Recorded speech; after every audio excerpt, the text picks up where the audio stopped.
a família mais consanguínea da América. Eles viveram como fantasmas por 80 anos. Ninguém na aldeia se lembrava de os ter visto a caminhar nas ruas, nem a comprar pão na loja, nem nunca a assistir à missa. Mas a casa estava sempre lá, envelhecida como um cadáver de madeira, cravada na encosta de uma montanha empoeirada, com as janelas fechadas há décadas. Para alguns, a família já não existia. Para outros, era melhor não falar. Mas numa manhã de junho, um jovem voluntário do programa de saúde comunitária bateu à porta. Ele trazia vacinas e um caderno de registro. O que ele viu quando essa porta finalmente se abriu mudaria a sua vida para sempre, e a de todos aqueles que ouviram a história. Eu sou Burgo, e isto é México Proibido. Se esta história já te fez sentir algo no peito, convido-te a subscreveres agora mesmo. Todas as semanas trago-te relatos que, embora dolorosos, precisam ser contados. Porque o silêncio também é uma forma de violência. Obrigado por estares aqui. O jovem chamava-se Romani. Tinha 27 anos. Ele acabara de chegar à aldeia da Saniculás do Monte, uma pequena comunidade isolada e atrasada do norte de Oaxaca, onde os caminhos se perdem entre os pinheiros e as colinas fendidas pela seca. Ninguém lhe tinha falado desta casa. No mapa, ela nem aparecia. Mas um avô que o viu a anotar nomes disse-lhe: "Se quiseres fechar o teu registro, falta uma família, embora duvide que te abram." Romã perguntou por quê. O avô baixou a voz, porque eles não falam com ninguém. Eles vivem lá desde antes do meu nascimento. Sempre juntos, sempre lá dentro. Disse que os filhos são irmãos e irmãs, que os netos também. Dizem-se muitas coisas, mas ninguém sobe, por medo ou por vergonha. Romã caminhou 3 horas até a última curva do monte, onde a trilha já não era de terra, mas de folhas podres e raízes retorcidas. A casa estava ao fundo, feita de tábuas soltas, sem pintura nem número.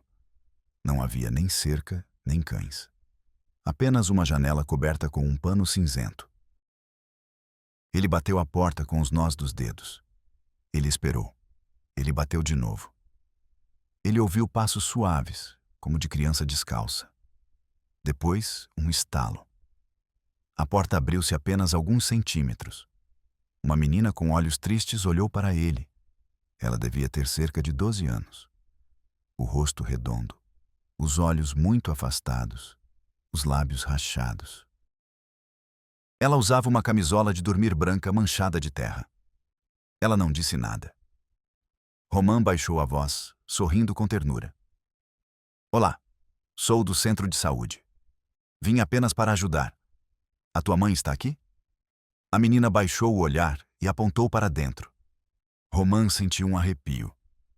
O cheiro a confinamento era denso, como de madeira úmida e óleo rançoso.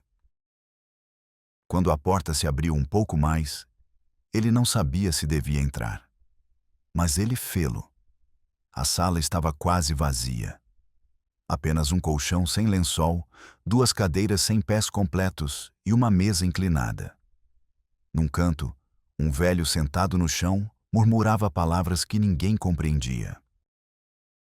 O seu rosto estava encovado, com o nariz longo e curvo, os olhos obscurecidos por uma camada branca, a mandíbula caída como se a alma escapasse pela boca. Ele não se mexia. Ele repetia apenas: "Não saiam, não saiam, não saiam." Ao lado da menina, um jovem de cerca de 16 anos a pegava pela mão. Ele tinha os ombros caídos, o olhar perdido e um ligeiro tremor nos dedos. Ele olhou para Romã com desconfiança. O voluntário respirou fundo e se apresentou de novo. "Eu não quero incomodar. Eu só vim ver como eles estão." Ninguém respondeu. O jovem lhe perguntou se ele vinha da parte dela. Romã não compreendeu. De quem ele falava? Naquele momento, uma voz trêmula se ouviu de outra sala. Quem nos tocou? Era uma mulher. Ela andava com dificuldade. Quando ela apareceu, Roman estremeceu. Seu rosto estava coberto por um lenço velho, mas seus olhos refletiam o terror. Ela disse que as crianças não deviam falar com estranhos. Ela disse que todo contato os deixava doentes, que desde 1943 ninguém entrava e que eles deviam continuar assim. Roman não sabia o que fazer. Ele não podia forçá-los. Ele não podia partir como se nada fosse. Ele lhes ofereceu comida. Nenhum aceitou. Mas quando ele tirou uma pequena caixa de doces, a menina se aproximou. Ela pegou um, o segurou entre os dedos, como se fosse ouro. Foi a primeira vez que ela sorriu. Depois disso, Roman decidiu voltar no dia seguinte. E no seguinte. Durante a semana ele subiu sozinho, trazendo pão, arroz, sabão.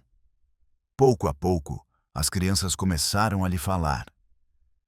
Eles lhe contaram que nunca tinham saído. Que tudo o que eles sabiam do mundo vinha de sua mãe. Que o velho na esquina era seu avô, seu pai, e o pai de sua mãe também. Roman sentia que algo em seu coração se quebrava. Cada história era mais absurda e dolorosa que a anterior. Eles lhe disseram que não sabiam ler, que nunca tinham ido ao médico, que acreditavam que se saíssem de casa, ficariam cegos. Os outros irmãos morreram jovens, com os ossos curvados como galhos. Um dia, a mãe permitiu a Roman trazer uma enfermeira. Era uma mulher idosa, chamada Teresa, que fazia visitas rurais há anos. Quando ela viu as crianças, ela se ajoelhou e chorou. Ela disse que tinha visto a pobreza, mas nunca tal confinamento. Nunca corpos tão frágeis em almas tão quebradas. Teresa tomou notas discretamente. Ela disse que os traços físicos eram compatíveis com a endogamia prolongada. Um termo clínico para quando as mesmas famílias se reproduzem entre si por gerações. Pele pálida, mandíbula biliar, olhos afastados, linguagem limitada, coordenação reduzida e, sobretudo, a tristeza, uma tristeza que não se curava com a medicina. Quando eles tentaram registrar a família no sistema de saúde, eles descobriram que não existiam. Não havia atos de nascimento, nem CURP, nem nada. Legalmente, eles eram fantasmas. Roman compreendeu então o peso do título que ele tinha ouvido da boca de um velho da aldeia, a família mais consanguínea da América. E, no entanto, eles estavam sempre vivos, em silêncio, esperando algo, ou talvez ninguém. Existindo apenas como se o tempo tivesse ficado preso naquela casa sem luz, onde o sangue girava em círculos, sem nunca se misturar. Durante as semanas seguintes, Roman e a enfermeira Teresa se alternavam para visitar a casa. Não era fácil. O trajeto era longo e solitário. E cada vez que subiam, sentiam como se afundassem numa realidade paralela, um lugar onde o tempo tinha parado e onde os conceitos de família, saúde e educação tinham sido apagados há décadas. Pouco a pouco, as crianças começaram a confiar. A menina de 12 anos chamava-se Alma, embora não tivesse certeza de como se escrevia o seu nome. O menino, Mateu, dizia que tinha 15 anos, mas parecia mais jovem, talvez por causa da desnutrição ou da falta de sol. Os dois dormiam no mesmo colchão, debaixo de um cobertor de lã grosso que mal os cobria. Nunca falavam alto, nunca riam. Nunca faziam perguntas sobre o mundo fora dessas paredes. Um dia, Teresa trouxe livros ilustrados. Ela tentou ler-lhes contos, mas Alma teve medo ao ver uma imagem de uma cidade. Ela nunca tinha visto um carro. Ela nunca tinha ouvido uma sirene. Ela perguntou-lhe se tudo aquilo era real ou se era como os sonhos que tinha quando dormia com febre. Mateu, por outro lado, apenas olhava os desenhos em silêncio, como se estivesse a tentar compreender o que tinha perdido. A mãe, chamada Clara, permitia as visitas apenas porque Romã lhe tinha prometido não os denunciar. Ele tinha lhe dito que queria ajudá-los, não julgá-los. Mas Clara não confiava totalmente. Clara permanecia na penumbra, a ouvir da cozinha, com um lenço na cabeça e as mãos a tremer. Quando falava, usava frases antigas, quase bíblicas. Dizia que Deus os castigaria se quebrassem o pacto de sangue. Dizia que a avó a tinha avisado que ela sairia para morrer de qualquer forma. Um dia, Romã perguntou-lhe diretamente como tudo tinha começado. Clara baixou o olhar e murmurou que não se lembrava exatamente. Que tudo remontava à sua avó, que se apaixonou pelo seu primo e foi expulsa da aldeia. Disseram que era um pecado, que o seu filho tinha nascido torto. Assim o chamou. Então eles subiram a montanha. Lá, longe do mundo, começaram a viver sem regras estranhas. A avó casou com o seu próprio primo, a mãe com o seu irmão, e ela com o filho dos dois. Romã sentiu uma náusea que não era apenas física, era existencial. Uma história assim não podia repetir-se por tanto tempo sem que ninguém a parasse. Onde estavam os vizinhos? Onde estava o governo? Quando perguntou na aldeia, as respostas foram vagas e defensivas. Alguns diziam que sim, que conheciam essa família, mas que não era assunto deles. Outros asseguravam que eram apenas boatos, que não havia provas. Uma senhora idosa confrontou-o diretamente. E o que vais fazer tu? Salvá-los? Achas que te vão agradecer? O melhor é deixá-los como estão. Eles não querem sair. Mas Romã não podia deixar isso assim. Cada visita era um retrato do inaceitável. Uma tarde, Mateu mostrou-lhe uma cicatriz nas costas. Ele disse que a mãe lhe a tinha feito quando se tinha aproximado demasiado da porta, que era para que ele não tivesse a tentação de escapar. Alma revelou que às vezes sonhava com outras crianças, mas não sabia se eram reais ou inventadas pela sua cabeça. Ela perguntou a Teresa se havia mais crianças no mundo. Teresa não conseguiu responder sem que a sua voz se quebrasse. A situação era limite.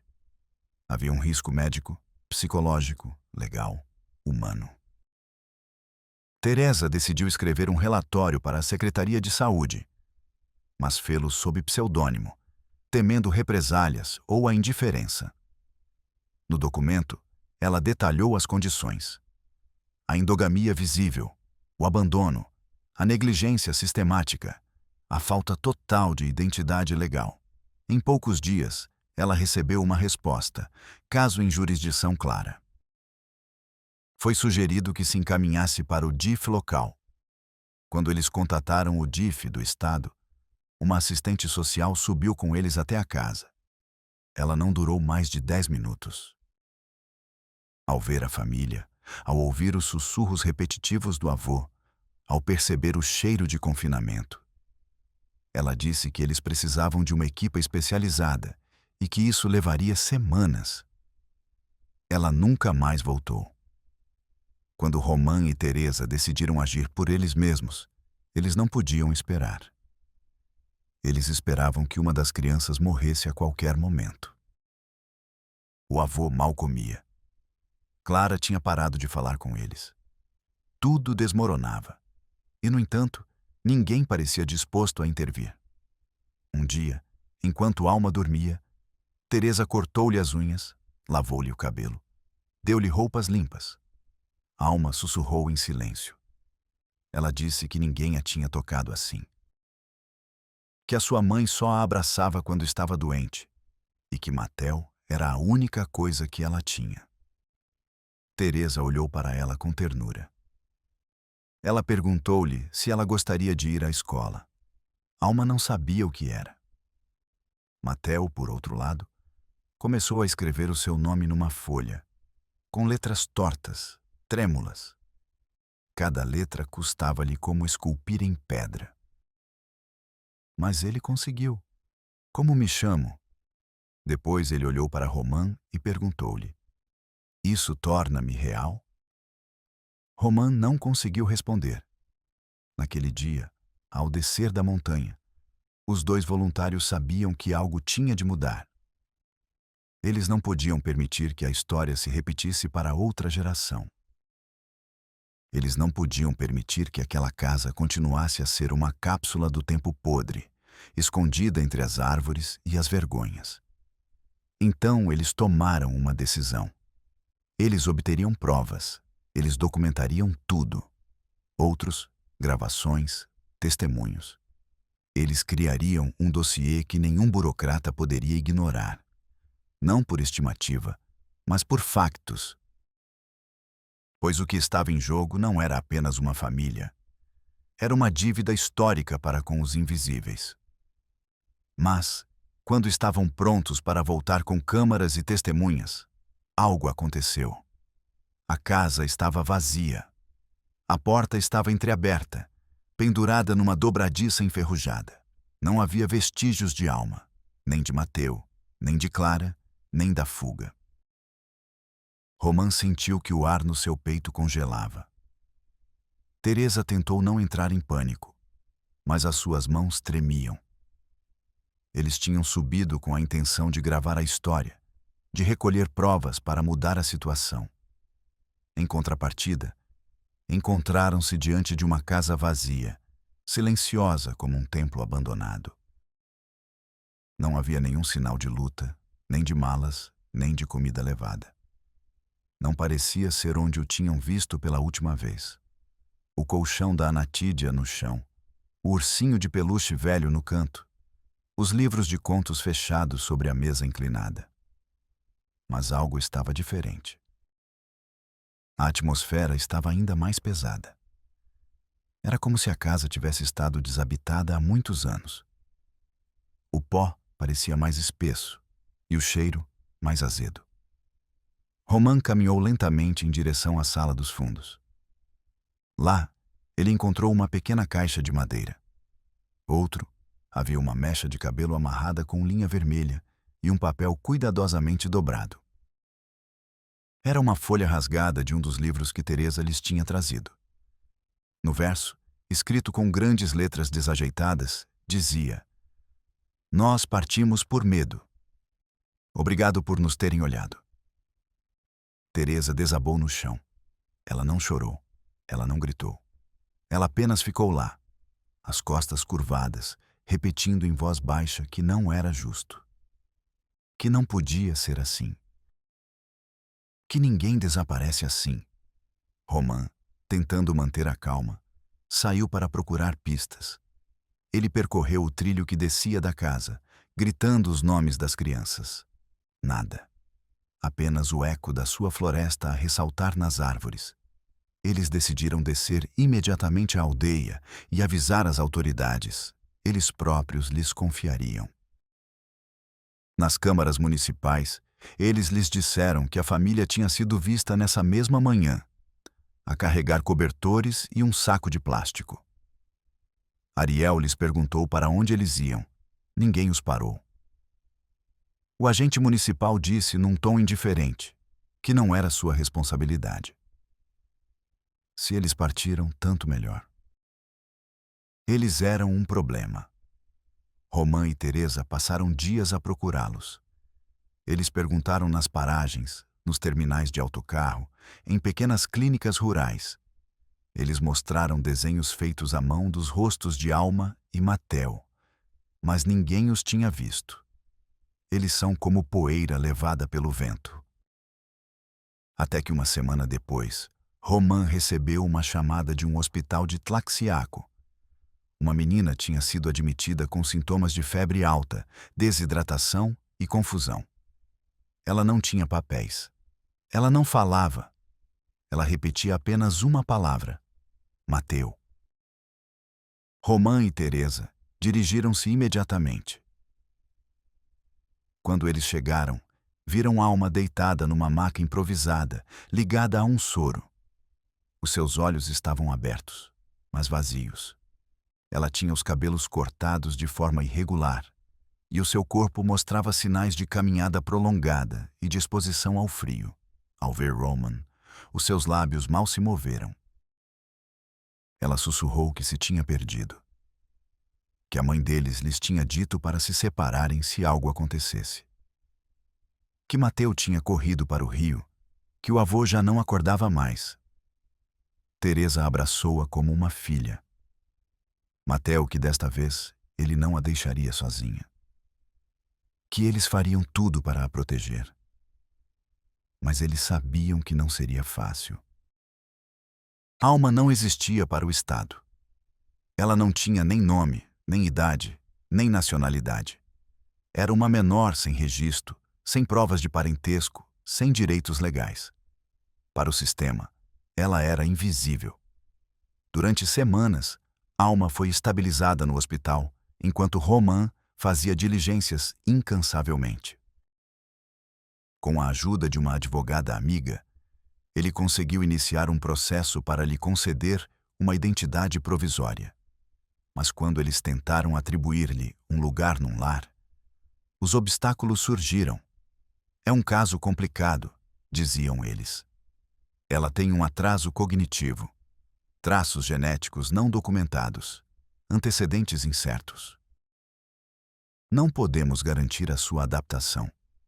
Em outras palavras, ninguém queria cuidar dela.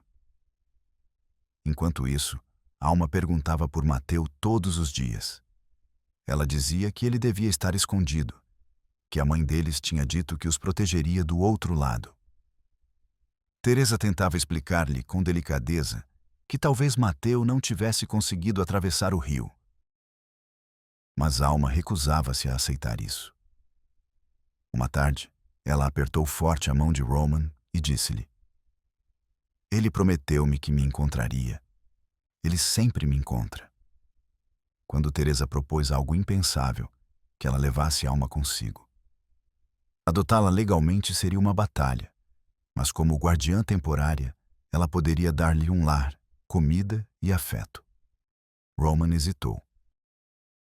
Não por desconfiança, mas por medo. E se o sistema falhasse novamente? E se Alma desaparecesse de novo? Mas não havia outra opção. Assim, após uma série de diligências improvisadas e com o apoio da advogada, Alma foi levada para viver com Teresa na cidade de Oaxaca. Atribuíram-lhe um novo nome legal, Alma del Monte.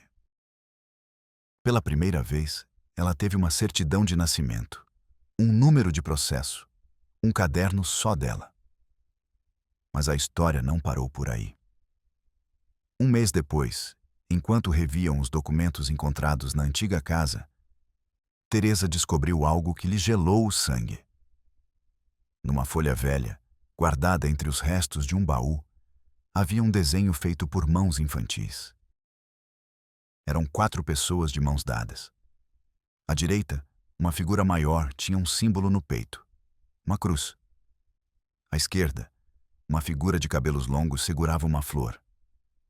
Mas ao centro, uma criança sem rosto tinha escrito uma palavra em maiúsculas: Europa. Era o traço de alguém que nunca soube quem era.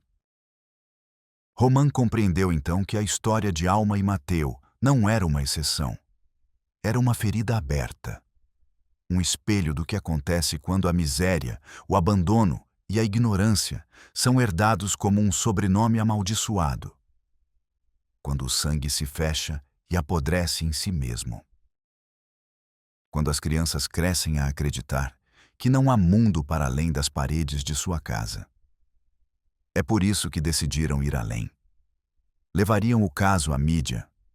Mostrariam a verdade com respeito, mas com firmeza. Criariam um documentário. Exigiriam mudanças nas políticas de saúde rural, no registro de identidade, na vigilância das comunidades isoladas. Pois se Alma conseguiu sobreviver 80 anos de história familiar, marcada pelo silêncio, então ela merecia ser ouvida.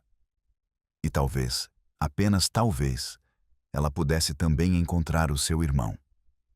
Durante as primeiras semanas na casa de Teresa, Alma não dormia bem. Ela acordava todas as noites a chorar, gritando em voz baixa o nome de Mateu, como se o irmão pudesse ouvi-la de algum canto invisível do mundo. Tentavam acalmá-la com canções suaves, com uma mão morna na testa, com um copo de leite morno. Mas os olhos de Alma permaneciam dois espelhos turvos, onde o medo não se dissipava. Ela continuava a perguntar quando voltariam à montanha. Ela continuava a perguntar se Deus tinha ficado zangado, porque tinham quebrado o pacto. Roman, por sua vez, não parou de procurar. Usando seus contatos com organizações comunitárias, ele rastreou as aldeias próximas isoladas da montanha. Falou com pastores, colhedores de café, transportadores. Ele mostrou o desenho de Mateu, seu rosto silencioso, seus olhos cansados. Alguns diziam ter visto um jovem parecido, caminhando sozinho pelas trilhas da Sierra Mixteca. Outros juravam tê-lo confundido com uma alma em pena. Mas ninguém o havia tocado. Ninguém havia falado com ele. Um dia, Roman recebeu uma ligação de um velho chamado Evaristo, que vivia em uma cabana a 3 horas da zona onde a família havia desaparecido. Ele dizia que toda tarde, ao pôr do sol, passava perto de seu terreno um garoto magro, com roupas sujas e um olhar perdido. Ele nunca pedia nada. Ele se sentava apenas sob uma árvore de mesquite e olhava o horizonte. Ele não falava, não comia, não chorava. Ele apenas existia, como se esperasse algo ou alguém. Roman partiu na mesma tarde, acompanhado de um guia local. A caminhada foi dura. Eles atravessaram zonas onde a vegetação era densa, as trilhas estreitas e as pedras escorregadias. O guia lhe perguntou se realmente tanto esforço valia a pena por um garoto perdido que ele nem tinha certeza de ser real. Roman não respondeu. Ele sabia que o que estava em jogo não era apenas um reencontro, mas uma redenção. Eles chegaram ao local ao anoitecer, e ele estava lá. Sentado sob a árvore, as costas curvadas, estava Mateu. Seus cabelos eram ungidos de poeira e de galhos. Seus pés estavam cobertos de barro seco. A camisa pendia de seu corpo como se a tivessem colocado em um espantalho. Mas seus olhos eram os mesmos. Roman o chamou pelo nome. Mateu não respondeu. Ele apenas o olhou com desconfiança, como se não soubesse se deveria correr ou ficar. Roman se ajoelhou diante dele. Ele lhe mostrou uma foto de Alma. Ele lhe disse que ela o esperava. Que ela estava viva. Que ele estava salvo. Mateu piscou lentamente os olhos. Então, com uma voz rouca, como se não a tivesse usado há semanas, ele murmurou: "Ela comeu." Roman sentiu, engolindo. Sim, ela come todos os dias. E ela dorme em uma cama, e ela tem uma boneca, e uma janela. Mateu fechou os olhos. E pela primeira vez em anos, uma lágrima escorregou em sua bochecha. A viagem de volta foi lenta. Mateu não falava muito. Ele caminhava a pequenos passos, como se cada músculo lhe doesse. Ele parava para observar coisas que nunca havia visto. Um sinal de trânsito, um saco plástico deslocado pelo vento, uma bicicleta enferrujada em uma cerca. Ele tocava tudo com seus dedos, como se quisesse memorizar o mundo. Quando eles chegaram à cidade, Teresa o recebeu com uma mistura de surpresa e alívio. Alma correu para abraçar seu irmão, mas parou abruptamente ao vê-lo tão mudado. Mateu a olhou com um sorriso amargo e apenas disse: "Agora sim eu te encontrei." Eles se abraçaram em silêncio, como duas metades quebradas que finalmente se reuniam. Ninguém mais chorou. Não era necessário. O ar na sala se encheu de uma paz frágil, como se por um momento o tempo lhes tivesse concedido uma trégua. Mas a realidade não tardou a bater. Mateu, assim como Alma, não tinha registro legal. Não havia nenhum meio de provar que eles eram irmãos, nem mesmo que eles existiam. Qualquer tentativa de formalizar a sua estadia na casa de Teresa era um campo minado de burocracia, de suspeitas, de psicólogos de Estado, de assistentes sociais que faziam perguntas sem ouvir as respostas. Houve funcionários que insinuaram que as crianças poderiam ter feito parte de uma seita. Outros sugeriam que fossem enviados para um centro psiquiátrico. A sociedade, mais uma vez, não sabia o que fazer com aquilo que não compreendia. Teresa, exausta, mas firme, organizou uma conferência de imprensa. Roman reuniu provas, fotos, áudios, o desenho com a palavra eu, os cabelos amarrados com um fio vermelho. Alma deu-lhe uma carta que tinha escrito com a ajuda de Teresa. Ela dizia: "A minha casa não tinha janelas. Agora tenho uma. O meu mundo era apenas o meu irmão. Agora tenho mais pessoas. Mas não quero que nos separem de novo. Queremos estar juntos. É tudo." A carta tornou-se viral. Os meios de comunicação locais e depois nacionais começaram a cobrir o caso. As crianças sem nome, eles as chamaram a família fantasma da montanha. Houve aqueles que criticaram Teresa e Roman, acusando-os de oportunistas. Outros ofereceram-se para ajudar: advogados, terapeutas, artistas, defensores dos direitos humanos.